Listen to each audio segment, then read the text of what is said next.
मला अनेक फोन येतात किंवा अनेक बायका भेटायला येतात आणि सांगतात की माझ्या लग्नाला 15 वर्ष झालेत, माझ्या लग्नाला 20 वर्ष झालेत आणि मला आता असा असा त्रास होतोय, आता मला सहन होत नाही, आता मी काय करू? किंवा मला नवऱ्याचा असा त्रास होतो, मुलांचा असा त्रास होतो, सासू सासऱ्यांचा असा त्रास होतो, आता मी काय करू?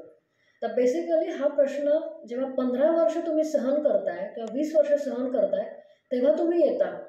तर हा प्रश्न काही आज आलेला नसतो. हा प्रश्न जेव्हा तुमचं लग्न ठरतं किंवा ठरायला लागतं आणि तुम्ही नवीन घरामध्ये पाऊल ठेवता त्या दिवसापासून तुम्ही हळूहळू तो सहन करत जाता काहीतरी. त्याच्यानंतर हा प्रश्न हळूहळू तयार होतो की आता उदाहरणार्थ एखादी गोष्ट तुम्हाला आवडतच नाही तर तुम्ही सहन करत जाता. ठीक आहे बाबा, कधीतरी बदलेल, कधीतरी समोरचा माणूस बदलेल, कधीतरी परिस्थिती बदलेल किंवा कधीतरी मी स्वतः बदलेल किंवा कधीतरी मी नाही म्हणायला शिकेल, या आशेवर तुम्ही जगत असता. आणि जेव्हा पाणी अगदी गळ्यापर्यंत येतं, सहन होत नाही, तेव्हा मात्र तुम्ही सायकॅट्रिस्टची किंवा सायकोलॉजिस्टची किंवा कोणाशी तरी मदत घेता, कोणाकडे तरी आपलं दुःख हलकं करायचा प्रयत्न करता आणि सोल्युशन मागायचा प्रयत्न करता.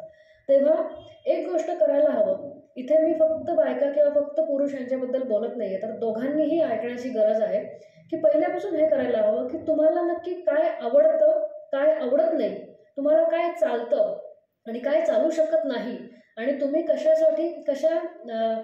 कशाऐवजी कशाशिवाय जगूच शकत नाही, या गोष्टी तुम्ही आपापसात स्पष्ट करणं अगदी गरजेचं आहे. उदाहरणार्थ, एखाद्या घरात नवऱ्याला चित्रकला खूप आवडते, चित्र काढल्याशिवाय त्याला झोप लागत नाही, पण बायकोचं मात्र तसं नाही. हे काय रंग करून ठेवले सगळ्या घरवर, आवरा तो पसारा अगोदर, किंवा मला हे नकोय, काय करून ठेवलंय, असं जर असेल तर त्यांचं अवघड आहे जगणं. एकतर बायकोला तरी मन मारून जगावं लागेल पसाऱ्यामध्ये किंवा नवऱ्याला तरी चित्र न काढता मन मारून जगावं लागेल. अर्थात चित्रकला हा ऑप्शन असतो, पण काही गोष्टी अशा असतात की ज्यांच्याशिवाय आपण खरोखर जगू शकत नाही. उदाहरणार्थ, आपल्या काही दररोजच्या सवयी असतात. एखाद्याला चहा लागतोच, पण एखाद्याला चहाची अजिबातच आवडत नाहीये, तर मग अवघड होतं या दोघांनी जगणं. किंवा एखाद्याला काही प्रकारचं अन्न आवडतं तर त्या दुसऱ्याला त्या प्रकारचं अन्न खाऊच शकत नाही. एखाद्याला राहणीमान एका विशिष्ट प्रकारचं लागतं, दुसऱ्याला ते शक्यच होत नाही. एखाद्याला घरभर पसारा करायची सवय असते तर दुसरा पसाऱ्यामध्ये राहूच शकत नाही. एखादा खूपच पंक्च्युअल असतो तर दुसरा वेळेबाबतीत अतिशय गहाळ असतो, तर मग या दोघांचं पटू शकत नाही.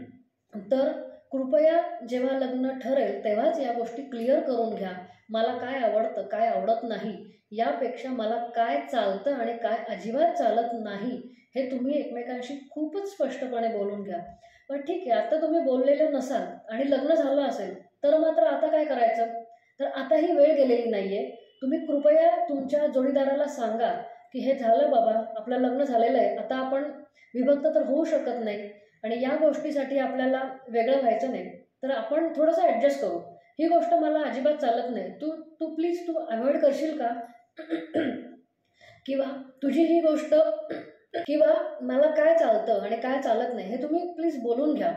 आणि तुम्ही जेव्हा हे गोष्टी बोलाल, ही ग्लास विंडो किंवा ग्लास ब्रेकिंग द ग्लास असं म्हणतात याला, हे तुम्ही जेव्हा सोडाल आणि जेव्हा तुम्ही काहीतरी स्टँड घ्याल स्वतःसाठी की बॉस मला हे चालत नाही, हे मला जमणार नाही, माझ्यासोबत राहायचं असेल तर असं राहावं लागेल आणि तुला हे ॲडजस्ट करावं लागेल, बघ तुला काय पाहिजे, तुला मला ॲक्सेप्ट करायचं आहे का माझी ही सवय ॲक्सेप्ट करायची आहे, का आपल्याला नक्की काय करायचं आहे, हे जर तुम्ही आपापसात बोललात आणि थोडासा मोकळा श्वास घ्यायला सुरुवात केली आणि काही गोष्टी बोलायला सुरुवात केली तर आयुष्य तुमचं आणखी सोपं होईल आणि तुमचं सहजीवन आणखी आनंदित होईल, याच्यात शंकाच नाही.